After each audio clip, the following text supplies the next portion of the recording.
नमस्कार, आप देख रहे हैं न्यूज ग्राउंड जीरो। मैं हूं पंकज सोनी। सागर के छावनी परिषद में भ्रष्टाचार और हाईकोर्ट को गुमराह करने का खेल एक दो नहीं बल्कि 6 साल तक चलता रहा। यदि हाईकोर्ट में चल रहे मामले में इंटरवीन यानी कि हस्तक्षेप नहीं किया जाता तो नाकों का ये ठेका अभी और कई वर्षों तक चलता रहता। सदर निवासी विश्वास केसरवानी ने ये जानकारी देते हुए बताया कि इस मामले में कैंट की सीईओ श्रेया जैन पर हाई कोर्ट ने 10,000 का जुर्माना लगाया है, जो उन्होंने भर भी दिया है। वहीं कोर्ट में लगा मामला भी कैंट ने वापस ले लिया है। विश्वास केसरवानी ने बताया कि 2018 में एचएस सर्विस प्रोवाइडर ने कैंट के नाकों का 1 साल के लिए ठेका लिया था। उसके बाद किसी विवाद के चलते वे हाईकोर्ट चले गए और स्टे ले आए, और उसके बाद कैंट प्रशासन ने कभी हाईकोर्ट को जवाब नहीं दिया और स्टे की आड़ में नाके का ठेका कैंट प्रशासन पार्षद की मिलीभगत के चलते आगे बढ़ता रहा।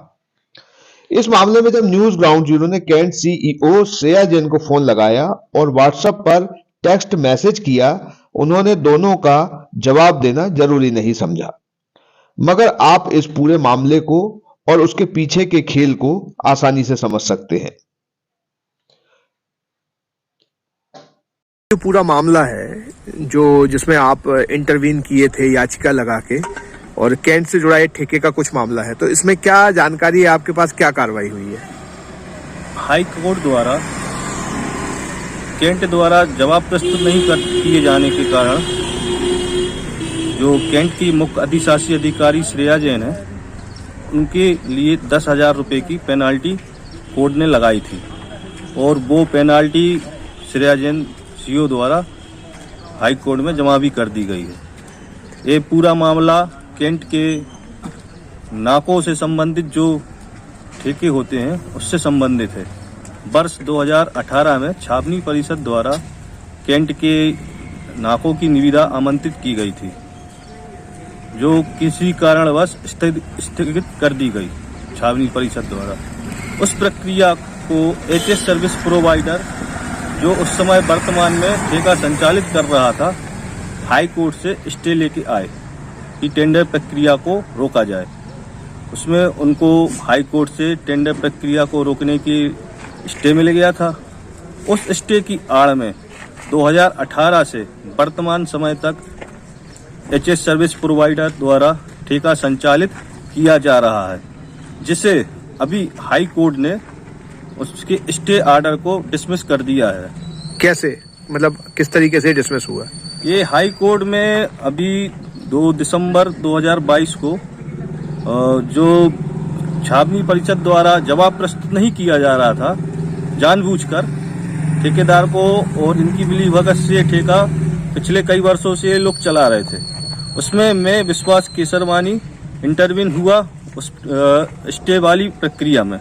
मैं एक पार्टी बना अपने अधिवक्ता दीपक तिवारी के माध्यम से, और हमने अपनी तरफ से भी इनसे जानकारी ली और अपना पक्ष भी रखा कि ये जानबूझकर ठेके को आगे लगातार बढ़ाते जा रहे हैं, जबकि ठेका भी होता है 1 वर्ष के लिए, और 2018 से 2023 तक अभी तक ठेका एचएस सर्विस प्रोवाइडर के द्वारा संचालित किया जा रहा है। हम जब इसमें इंटरवीन हुए तो इसमें जो वर्तमान में सीईओ थी मैडम श्रेया जैन, उनको हाई कोर्ट ने एक पेनाल्टी 10,000 रुपये की लगाई कि आपके द्वारा जो स्टे लिए हैं इसमें आप लोग जवाब प्रस्तुत क्यों नहीं कर रहे हैं अपना। इसलिए हाई कोर्ट ने इनको 10,000 रुपये की पेनाल्टी लगाई थी, और ये 10,000 की पेनाल्टी श्रेया जैन को पर्सनली जमा करनी पड़ी। जमा करने के बाद फिर ये अपना जब इनने जवाब प्रस्तुत किया कैंट ने, तो उसमें हाई कोर्ट के द्वारा ये कहा गया है कि भाई ये जब ठेका 1 वर्ष के लिए होता है तो अभी तक आप लोग इसको कैसे संचालित करा रहे हैं पुराने ठेकेदार के द्वारा।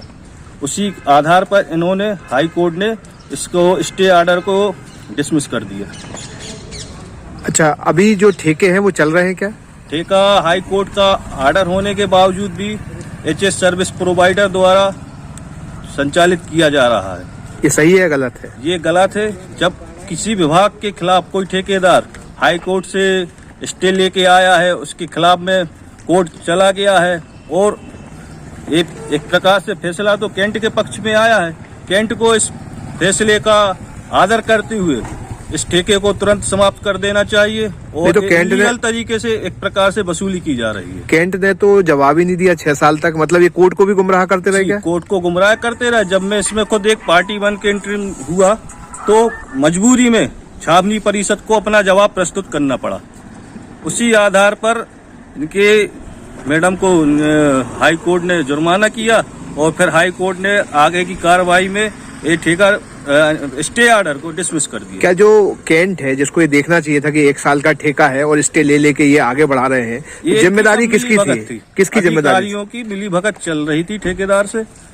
ये अनैतिक तरीके से आर्थिक लाभ कमा रहे हैं सभी लोग इसमें। ये काफी लंबे समय से मैं लड़ाई लड़ रहा हूँ। 6 साल 7 साल हो गए मुझे कैंट छावनी परिषद के खिलाफ ये लड़ाई लड़ते हुए। तो अभी जब वो ठेके चल रहे हैं तो आप क्या करेंगे इसको रुकवाने के लिए? इसके लिए सोमवार को मैं और सदर के और भी काफी गणमान्य नागरिक एक सीओ अधिकारी को हम लोग ज्ञापन देने जा रहे हैं कि ये जब कैंट के पक्ष में हाई कोर्ट के द्वारा फैसला आया है तो इसको निरस्त किया जाए। जो वर्तमान ठेकेदार आपको कितनी उम्मीद है? वही तो आंख बंद करके बैठी हैं और प्रशासन बैठा हुआ है, वो आपकी बात कैसे सुनेंगे? मुझे तो नहीं लगता कि ये हाई कोर्ट को भी हो सकता है गुमराह कर दे, क्योंकि मेरे द्वारा कई बार राष्ट्रपति, प्रधानमंत्री कार्यालय और डिफेंस मिनिस्ट्री, इनकी कमांड ऑफिस में भी कई प्रकार की और भी कंप्लेंट की गई। एक छावनी परिषद के कर्मचारी द्वारा ऊपर भी ये गुमराह करता रहते हैं, गोलमोल जवाब प्रस्तुत कर। ये जो ट्रांसपोर्ट यूनियन है, ये जो कैंट के नाके हैं, इनसे कितना परेशान है, किस तरह से परेशान है और यहाँ अगर भ्रष्टाचार जैसी कोई स्थिति है क्या? यहाँ बहुत भ्रष्टाचार है। माननीय उच्च न्यायालय के आदेश अनुसार ये कैंट के प्रवेश कर निरस्त किए गए हैं, पर कैंट बोर्ड अपनी मनमानी करके ठेकेदारों के साथ मिलकर ये अवैध वसूली करवा रही हो। इससे सारे ही ट्रक मालिक और ट्रक वाले बहुत ही अधिक परेशान हैं, क्योंकि ये मशीनों से रसीद काट के दे रहे हैं जो अवैध हैं, और जो निर्धारित राशि है उससे 3 गुना 4 गुना 300 600 800 जो जैसा फंस गया, जिसको जैसा दबा लिया, गुंडागर्दी करके अवैध वसूली कर रहे हैं। और इनके गुंडे वहाँ बैठे रहते हैं नाकों पे। अगर कोई गाड़ी वाला ऑब्जेक्शन उठाए या कुछ तो उनसे लड़ने तैयार रहते हैं। अब गाड़ी वाला अकेला है या 2 लोग रहते हैं उस पर एक गाड़ी पे, तो क्या कर लेंगे वो। और हम इसकी शिकायत कैंट बोर्ड से भी कई बार कर चुके हैं, ज्ञापन भी दे चुके हैं, पर भ्रष्टाचार में लिप्त होने के कारण ये कोई कार्रवाई तो कर नहीं रहे हैं, उल्टा उनको प्रोत्साहित कर रहे हैं कि वो अधिक से अधिक अवैध वसूली कर रहे हैं। ये जो नाके हैं ये खत्म हो चुके हैं कि चल रहे हैं अभी? ये अभी न्यायालय के आदेश, माननीय न्यायालय के आदेश के अनुसार तो ये खत्म है, पर ये कैंट अपनी मनमर्जी से चला रहा है इसको और ठेकेदारों से मिलकर मनमानी अवैध वसूली कर रहा है।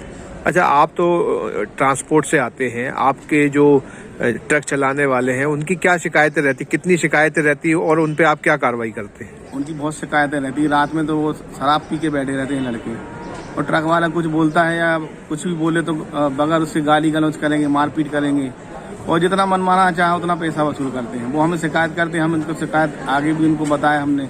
इनके जो प्रभारी हैं जहाँ साहब, उनको भी कई बार हमने फ़ोन पे भी सूचित किया कि आप देखो रात में ये कर रहे हैं, कौन आते हैं हमारे पास, हम जाते भी हैं। कैंट की जिम्मेदारी है कि वो देखे कि नाकों पे अवैध वसूली ना हो, नियम से कार्रवाई हो। कैंट करता दिखाई देता है? बिल्कुल, ये कैंट की जिम्मेदारी है, पर जिम्मेदारी निभाने में बिल्कुल विफल है। ना कहीं भी हमें आज तक कोई अधिकारी फोन लगाने के बाद भी ना वहाँ पहुँचा है और ना उनने कोई कार्रवाई की। हमें तो ग्राउंड स्तर पे आज तक कोई कार्रवाई नहीं दिखी। हमें शिकायत करने के बाद भी, एविडेंस देने के बाद भी, रसीदें देने के बाद भी कि ये देख लो आप 600 रुपये की 300 रुपये की रसीदें हैं, उसके बाद भी कोई भी कार्रवाई हमारे संज्ञान में आज तक नहीं है।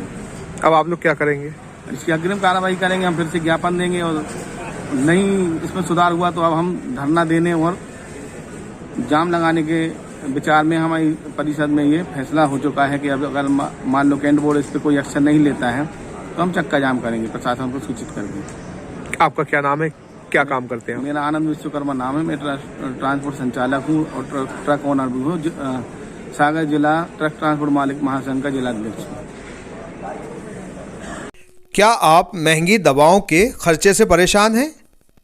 अब इस चिंता से मुक्त हो जाइए।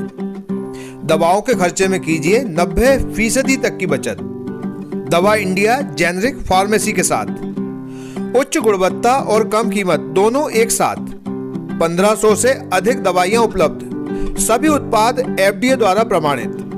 हमारा पता है दवा India generic pharmacy, Sugandha complex, Parkota सागर।